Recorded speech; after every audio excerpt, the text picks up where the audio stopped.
রাস্তার পাশ থেকে ছোট সজারুকে কুড়িয়ে নিজের বাড়িতে নিয়ে আসেন পশুপ্রেমী অটোচালক লিটন। আদর ও ভালোবাসা দিয়ে বন্যপ্রাণী সজারুকে পোষ মানিয়েছেন এই তরুণ। কুড়িয়ে পাওয়া সজারুর নাম রেখেছেন পাগলা। রাতের বেলায় সজারুটি পাড়ায় পাড়ায় ঘুরে বেড়ায়, সারাক্ষণ দুষ্টুমি করে। তবে খাবারের ডাক পেলে ছুটে আসে লিটনের কাছে।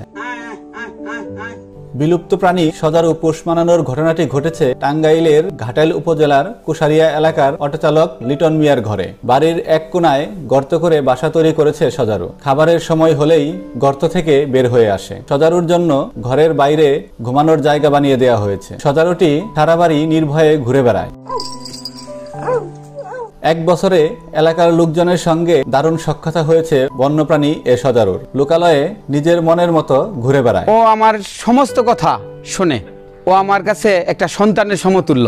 এতটুক স্নেহ দিয়া ওরে আমি লালন পালন করতেছি। আল্লাহ রহমতে ও আমার স্বীকারোক্ত হয়ে গেছে।